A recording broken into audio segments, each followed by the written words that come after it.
Politics seems to be the hot topic these days. I never usually liked politics at all. I avoided it like the plague. I never wanted to even delve into it, but this past election in 2016, I think it's important that all of us dive very deep into politics and economics. But the thing is, so diving into politics, I've kind of come full circle now, where what started me off into politics was reading The Road to Serfdom by Friedrich Hayek, which I recommend, and what has subsequently ended my interest pretty much in politics is this book here, The Sovereign Individual, which you must read. Everyone who's watching this, I am requiring you to read this book. Now, a little bit of it is, you can skim past. Some of it was written in 1997, I think, so a lot of it is dated. He had worries about the Y2K crisis and stuff like that, which you can skim through, and it sounds ridiculous now looking back on it. But there's a lot of really, really interesting stuff in this book, which I'm going to speak about. And the other thing that has kind of come to my attention recently through becoming familiar with Professor Jordan Peterson, which I hope you are also familiar with. I found out about him because he was on Joe Rogan's podcast talking about his experiences in Canada, where they've now made it illegal for you to use the wrong pronouns to refer to people, and his battle as a professor at a university, in which he is saying he's not going to use those pronouns. So Jordan Peterson is a brilliant person, I think. So I recommend subscribing to his channel. He's on YouTube. He makes a lot of videos, and really that interview he did with Joe Rogan was very concise, and it kind of summarized a lot of his positions very well. So I recommend watching that. I'll link that in the description below. But what it made me realize is that in philosophy, philosophy it has a way of covering literally everything there is. So it has like these umbrellas, or these supersets with subsets and subsets and subsets. And politics is one of those things that's very low. It's a subset of a subset of a subset of a subset to even get to the realm of politics within philosophy. And what happens is, a lot of people have discourse with each other, where we're speaking and we cannot come to an agreement, wherein in other cases we can. I have had a lot of experiences in the past speaking about things like quantum physics with people. And in that realm, it's very easy to arrive with two opposing points of view about, say, the double slit experiment, and then after having dialogue for a certain amount of time, coming to an agreement, or coming to a compromise where we both agree on a certain set of facts. And perhaps we both changed our positions a little bit to arrive at the truth. So through dialogue, we establish the truth, or we move closer to some closer approximation of reality through dialectic and dialogue. In politics, that doesn't seem to happen very often at all. Although it does happen, but only in those cases where it happens to be the case that the two people having the conversation both share the same foundational philosophies and have just arrived at different conclusions in the political realm. If they don't share those more fundamental philosophical positions, then I don't think there is any chance that they arrive at a conclusion or arrive at some kind of compromise or agreement at the political level. So what I've found in having discussions with people about politics is that we disagree at the political level because we disagree at some deeper level. And we disagree at that level because we disagree at an even deeper level. And sometimes it goes all the way down to ontology. But I think really what it is there's a lot of people that are in the postmodernist philosophical camp. So postmodernism seems to be what universities are pushing very hard for probably 34 years or so now.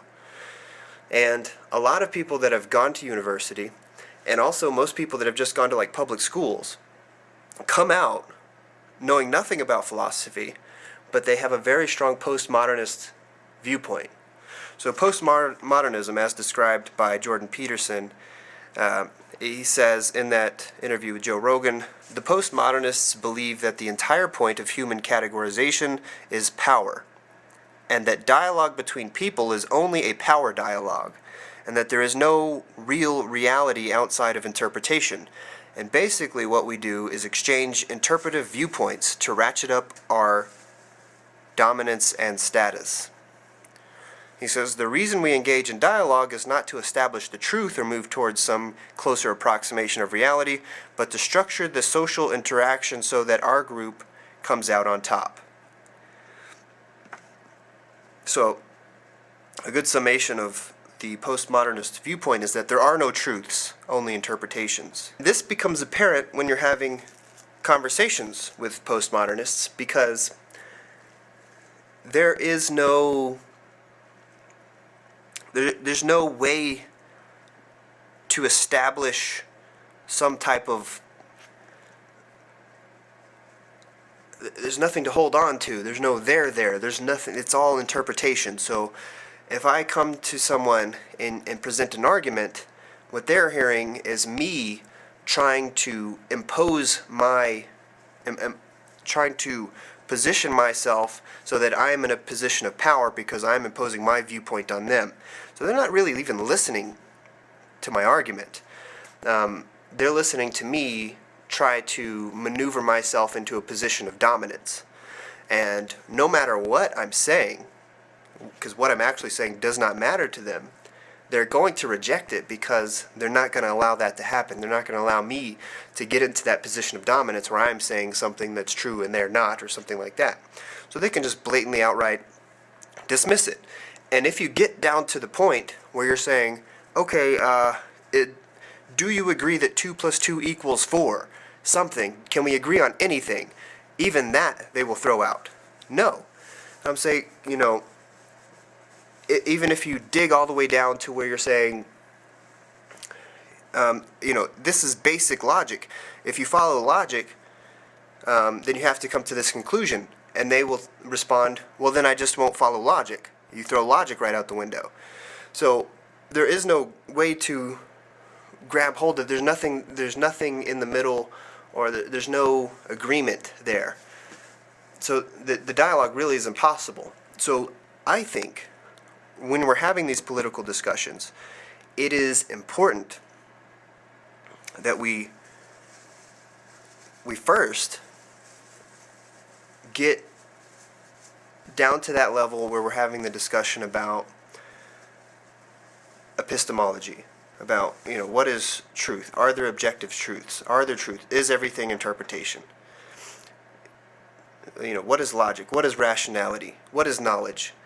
If we don't have that discussion, then these political discussions have no chance of succeeding.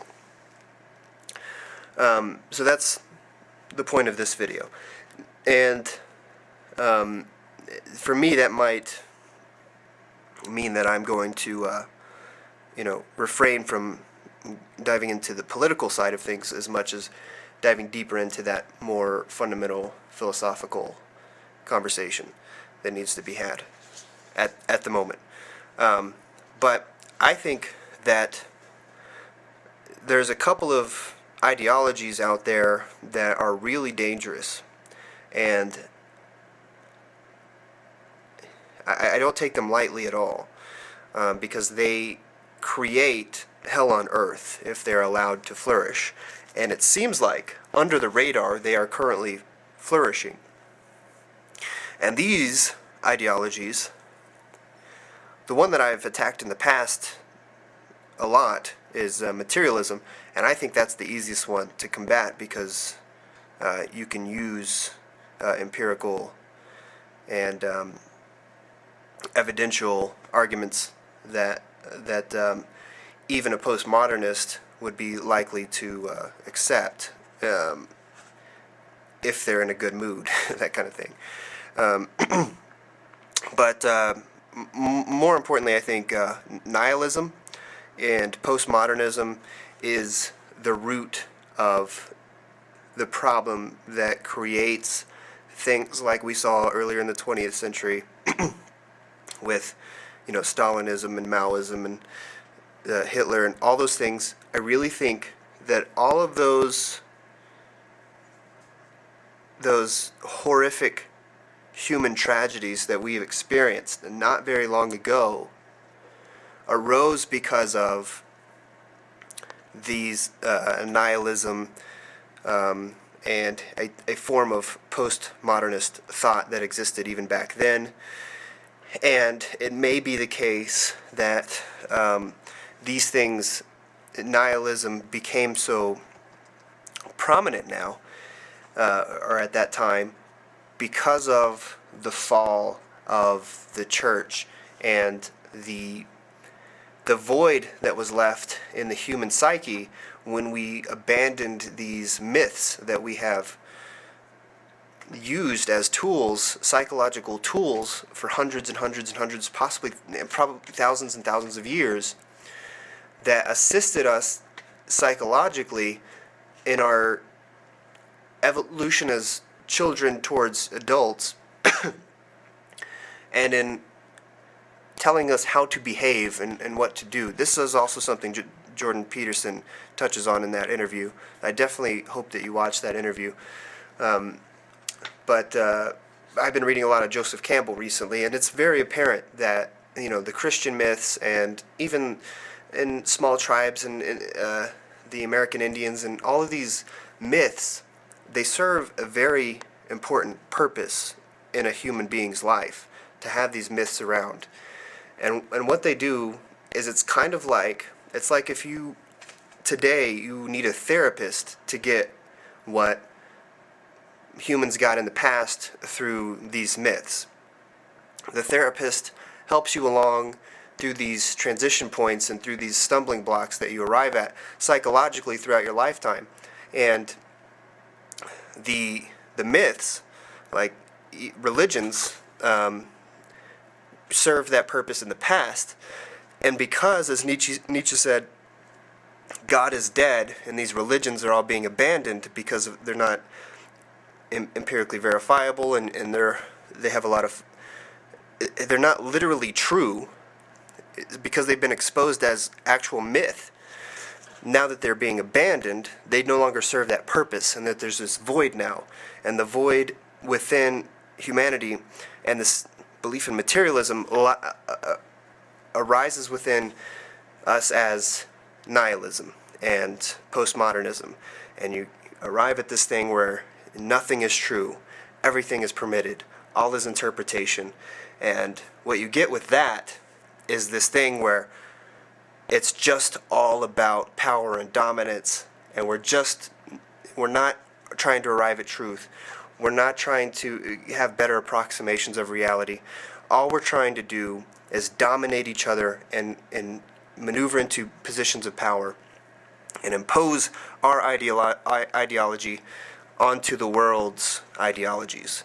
And that's basically how we get to things like World War I and World War II and all of these horrific things that have happened not so long ago and seem to be on the verge of happening yet again as we speak. So I think this whole conversation is extremely important to have. And I wish I could devote more time to actually having it and to becoming more versed in all of it. I guess to take a personal note here, having a real job, 40 hours a week, that takes a lot of energy. It's difficult to do all that and then read the amount that I would need to read in order to be really well versed in in these areas, and then to devote myself to deep thought in these areas to come to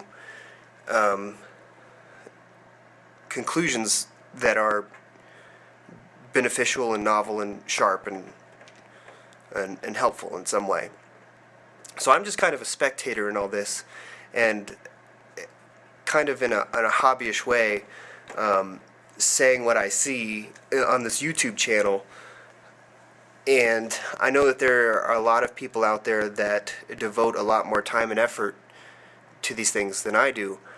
But even so, I don't see many people out there that are really getting to the core of the matter and making a lot of sense, other than Jordan Peterson is one person who I have found that is a breath of fresh air, because before I knew of Jordan Peterson, I was pretty worried about what's going on, and at least I know that there's one voice out there that's speaking coherently. And the other thing that kind of puts me at ease is that this book, what it kind of let me know is that it's not that, I'll just read it. The basic causes of change are precisely those that are not subject to conscious control. They are the factors that alter the conditions under which violence pays. Indeed, they are so remote from any obvious means of manipulation that they are not even subjects of political maneuvering in a world saturated with politics. If you think about it carefully, it should be obvious that important transitions in history seldom are driven primarily by human wishes. They do not happen because people get fed up with one way of life and suddenly prefer another. Far from being the product of human desire, decisive historic changes more often than not confound the wish of most people for stability. When change occurs, it typically causes widespread disorientation, especially among those who lose income or social status. This is common at the end of an era, as conventional thinkers sense that things are falling apart, that the falcon cannot hear the falconer, yet their mental inertia is often too great to comprehend the implications of the emerging configurations of power. Medieval historian Johann Huizinga wrote of the waning days of the Middle Ages, "The chroniclers of the 15th century have nearly all been the dupes of an absolute misappreciation of their times, of which the real moving forces escaped their attention." The basic argument in this book is that major transitions in humanity, on the scale of the transition from hunter-gatherer to agricultural, or from feudalism to capitalism, happen not because everyone suddenly decides consciously to change their behavior. Instead, they happen because there are technological innovations that occur that change the external circumstances of the world that the people live in, so that the incentive structures are different, and the returns to violence, as they call it, change. So violence in a certain way is incentivized when the external circumstances are in one way, and disincentivized or re-incentivized into different configurations when the external circumstances of the world are different. And the external circumstances of the world are very dependent on the technological innovations that shape those external circumstances in human society. So when you have these big technological innovations that change the way people interact and exchange information and have access to means of force and things like that, then the previous structures of society no longer are compatible with the new external circumstances. And so what you have to have at that point is a collapse of the old structures and a building of a new set of structures that are consistent with this new configuration of the external circumstances of reality. And so the argument made in the book is that just as in the 15th century with the invention of the printing press and gunpowder, where every man could have a rifle and every man could have a library and every voice could be printed into print, all of a sudden the church's monopoly on information was challenged, and the knights and the kings and these the very wealthy and rich people of the time's monopoly on force, which was like the steed and the suit of armor and the swords, all of those things were now different. The external circumstances were changed drastically. And what happened is now not just the rich had the armor and the shield and the horse and the sword, but even a peasant and a farmer could afford a gunpowder rifle and protect his property just with that.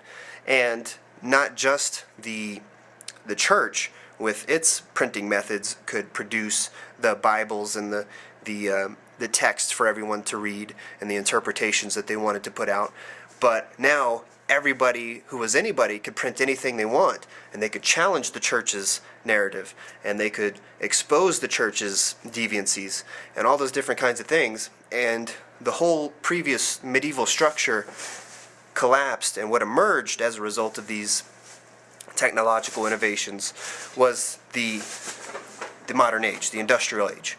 And with the industrial age, with those external circumstances, with gunpowder and the printing press and all these things, the structures that arose that are consistent with those external circumstances is the nation state.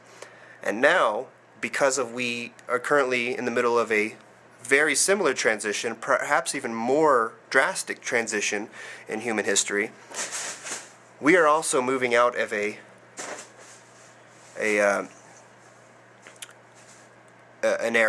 era and moving into a new era. And it is because of the innovation of microprocessing, which allowed personal computing, and personal computing, which allowed for the internet, and the internet, which is now allowing for cryptocurrencies, and the decentralization of trust, and the decentralization of human organization, so that we are probably living through the next 100 years or so, or maybe even less, the collapse of the nation state and the old structures that were existent and dominant within the modern era, within the industrial age, and we're going to witness the rising of new structures of human organization that are more consistent with this new set of external circumstances, which is the internet and personal computing and cryptocurrencies and decentralization and blockchains and all this different kind of stuff. So, what I am saying basically is that it's not so important that we libertarians and anarcho-whatevers expound our ideology and press it on the world. The fact is, the external circumstances of the world are currently such that those libertarian ideals and those anarchist nearly ideals are consistent with the external circumstances we now live in.